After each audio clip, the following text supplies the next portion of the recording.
Hello, good evening. कसे आहात तुम्ही सगळे? होप सो तुम्ही सगळे आनंदात असाल, खुश असाल, मजेत असाल. आजचा तुमचा दिवस खूप छान गेला असेल. तर मी जस्ट ऑफिसहून आले, घरी आले आणि बॅग ठेवली आणि सगळ्यात आधी गेले किचनमध्ये. किचनची लाईट ऑन केली. किचन ही सगळ्या लेडीजसाठी खूप स्पेशल स्पेस असते, तुमच्यासाठीही असेलच. तर नंतर फ्रेश झाले आणि फ्रेश झाल्यानंतर इकडे सगळ्यात आधी बनवायला घेतला चहा. आल्याचा कडक चहा असा बनवायला घेतला, कारण बाहेर भरपूर पाऊस चालू आहे. पाऊस थांबतच नाही आहे. आणि कसं आहे ना, ऑफिसहून निघताना नेमका पाऊस चालू होतो, त्यामुळे ड्राईव्ह करायलाही प्रॉब्लेम होतो. तरी येते तसंच. येताना रियांशला घेऊन आले, रियांशलाही फ्रेश केला आणि तो गेला लगेच. फ्रेश झाल्या तो लगेच त्याच्या फ्रेंडकडे खेळायला गेला, कारण स्कूल टाईम त्याचा जास्त असल्यामुळे त्याला खेळण्यासाठी तेवढा वेळ मिळत नाही. त्यामुळे त्याला खेळायचं असतं आल्याला, सो जात होतो थोडा वेळ खेळायला. तर इकडे मी चहा बनवून घेतला आहे. चहामध्ये दूध वगैरे ॲड करून झालं आहे. आता मी तो चांगला व्यवस्थित ढवळून घेते आणि नंतर तो एका मगमध्ये काढून घेते. छानसा असा कडक चहा माझा रेडी झाला आहे आणि आता मी छान असा चहा घेणार आहे. आणि रात्रीच्या जेवणासाठी मी इकडे सकाळी मूग भिजत घातले होते, त्याला चांगले मोड आलेले आहेत. आणि आता मी चहा घेते मस्त. चहा घेऊन झाल्यावर मला पुढच्या कामांची तयारी करायची आहे. सो माझा चहा घेऊन झालेला आहे आता. आणि इकडे आता मी घर आवरायला घेते. संध्याकाळी आल्यानंतर जे थोडंसं सकाळी जाताना थोडं मेसी झालेलं असतं, कारण सगळं करायला नाही जमत. रियांश आणि वेद आले होते, दोघंजणं खेळत आहेत. तर इकडे त्यांनी आता ह्या डॉक्टर सेट काढून पसारा केलेला आहे नेहमीप्रमाणे. तर ते दोघं खेळत आहेत. तसं मी लगेच इकडे सोफा आवरायला घेतला. सोफ्यावरचे कुशन्स अँड कवर सगळे आवरून घेते व्यवस्थित झाडून वगैरे. आणि इकडे ही दोघं खाली खेळत आहेत. छान त्यांची गट्टी जमली आहे. त्यांना डिस्टर्ब न करता आणि ते मलाही डिस्टर्ब करत नाहीत, खेळत आहेत छानपैकी. नंतर मला खालून सगळं क्लीन करायचं होतं, झाडून घ्यायचं होतं, म्हणून मी त्यांना म्हटलं वरती तुम्ही सोफ्यावर जाऊन बसा. नंतर त्यांना दोघांनाही स्नॅक्स हवा असतो, तर त्यांना स्नॅक्स दिला आणि टी व्हीला कार्टून लावून दिलं, जेणेकरून ते मला डिस्टर्ब करणार नाहीत. आणि नंतर पुढचं मी झाडू मारण्यासाठी झाडू घेतला हातात आणि सरळ झाडू लागले कामाला. झाडून घेतलं घर सगळं, व्यवस्थित क्लीन केलं. झाडू सगळा कचरा सगळा भरून घेतला सुपलीमध्ये.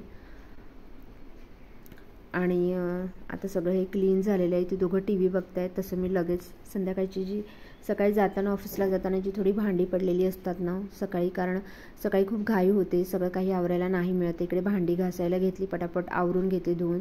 सकाळी टिफिन रियांची सगळी आवरावर असते, त्याची बॅग भरायची असते, टिफिन्स असतात आमचे तिघांचेही. तर नाही वेळ मिळत सगळी कामं करण्यासाठी, सगळं आवरण्यासाठी. तर थोडी भांडी अशीच वरचे वेळ उसळून जाते आणि संध्याकाळी आल्यानंतर घासते. जर वेळ मिळाला तर सकाळीच आवरून जाते, नाही मिळालं तर घासते. अशी भांडी सगळी घासून घेतली. नंतर दिवाबत्ती करून घेतली छानशी. दिवाबत्ती झाल्यानंतर डोअर थोडा वेळ ओपन केला. कापूरदाणीमध्ये थोडा भीमसेनी कापूर ॲड करून फ्रॅग्रन्ससाठी थोडासा कापूर ॲड केला, प्रसन्न वाटतं अशाने. आणि इथे या दोघांचं सगळ्यात फेवरेट कार्टून चिकू बंटी चालू होतं बघणं. नंतर परत किचनमध्ये आले आणि जेवणाच्या तयारीला लागले. इथे तांदूळ धुवून घेतले स्वच्छ प्रकारे, मीठ ॲड करून घेतलं आणि कुकरही लावून घेतला फटाफट. संध्याकाळी सगळा स्वयंपाक करते मी रोज. आणि नंतर इथे कुकर माझं लावून झालेलं आहे. साईड बाय मी इकडे लगेच कांदा आणि टोमॅटो कट करून घ्यायला सुरुवात केली, कारण मला आज करायची होती स्प्राऊट मुगाची भाजी बनवायची होती. तर बारीक कांदा चिरून घेतला, टोमॅटोही कट करून घेतला व्यवस्थित बारीक बारीक. आणि नंतर गॅसवर लगेच कढई चढवली, त्यामध्ये तेल ॲड केलं, जिरं मोहरी सगळं ॲड केलं. नंतर कांदा चांगला ब्राउनिश होईपर्यंत परतून घेतला व्यवस्थित. मुगाची भाजी रियांशच्या पप्पांना भरपूर आवडते, स्पेशली स्प्राउट्स असतात ते जास्त खातात, कारण ते हेल्थ कॉन्शियसही आहेत भरपूर. सो मी इकडे मुगाची भाजी बनवून घेते. टोमॅटो ॲड करून घेतला, टोमॅटोही व्यवस्थित परतून घेतला. टोमॅटो परतून झाल्यानंतर त्यामध्ये लगेच हळद आणि घरी बनवलेले जे लाल तिखट आहे माझ्याकडे, मसाला म्हणतो आम्ही त्याला, तो ॲड करून घेतला. स्प्राउट्स ॲड करून घेतले, सगळे ॲड करून मिक्स करून घेतला आणि भाजी व्यवस्थित पाणी ॲड करून ती शिजायला ठेवली एका साईडला. सगळं व्यवस्थित मिक्स करून झाल्यानंतर आणि ते झाल्यानंतर लगेच इकडे भाकरीची तयारीही करायला घेतली मी. पाणी ॲड केलं, तव्यामध्ये गरम पाणी करण्यासाठी ठेवलं आणि इकडे परातीमध्ये जेवढ्या भाकरी बनवायच्या आहेत तेवढं पीठ घेते आणि थोडंसं पीठ मी इकडे भाकरीला लावण्यासाठी साईड बाय काढून घेतलं आणि लगेच इकडे गरम पाणी घेतलेल्या पिठामध्ये ॲड करून मी पीठ मळायला घेतलं. व्यवस्थित मऊसूत पीठ मळून घेतलं ना की भाकरी चांगल्या मऊसूत होतात आणि त्या चांगल्या फुलतातही.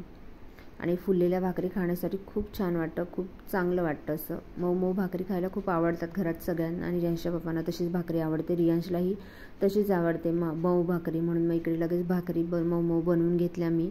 भाकरी आता थापून घेते व्यवस्थित एक एक. आजचा दिवस त्याचा थोडासा हेक्टिक होता पण ठीक आहे. आणि पाऊस इतका पडतोय ना, प्रचंड पाऊस चालू आहे. आणि मी इकडे असं गोल गोल छान मऊ मऊ अशा भाकरी थापून झाली माझी. लगेच भाकरी थापली आणि लगेच ती गॅसवर तवा गरम होताच त्याची लो फ्लेम करून ठेवली होती. तशी लगेच भाकरी तव्यावर ॲड करून घेतली. त्याला वरून पाणी लावून घेतलं व्यवस्थित आणि भाकरी व्यवस्थित भाजून घेते मी आता. आणि ती दोघं खेळत आहेत, त्यांची चांगली गट्टी जमली आहे, छान खेळतात ते दोघंजणं. आणि वेद आणि रियांश दोघं खेळत असले ना तर मग ते मला डिस्टर्ब करत नाहीत. नाहीतर मग रियांश एकटा असला की तो सारखा आई हे दे आई ते दे असा किचनमध्ये येत असतो आणि कामामध्ये डिस्टर्ब करत असतो. मग आता खेळत आहेत, म्हटलं शांतपणे तोपर्यंत पटापट आवरून घ्यावं सगळं काम. तर इकडे भाकरीही होत आहेत माझ्या. तर भाकरी बघा माझी कशी छानशी अशी फुललेली आहे. ती लगेच मी आता या शिगोडीमध्ये काढून घेते. त्याच्यानंतर दुसरी एक छोटी भाकरीही घातली. रियांशला कधी भाकरी त्याच्या मनावर आहे, त्याने खाल्ली तर खाल्ली, नाही खाल्ली तर नाही खाल्ली. त्याला वाटलं नुसता राईस खावा तर तो नुसता राईस खातो असं. अशा प्रकारे माझ्या सगळ्या भाकरी बनवून झाल्या आहेत. इकडे साईड बाय माझी भाजीही झालेली आहे आणि ह्याची आमटी केली होती मी काबुली चण्याची, त्याची झाली. अशा प्रकारे सगळं जेवण रेडी झालं आहे. व्हिडिओ आवडल्यास लाईक करा, शेअर करा आणि सबस्क्राईब करा. या जेवायला. बाय.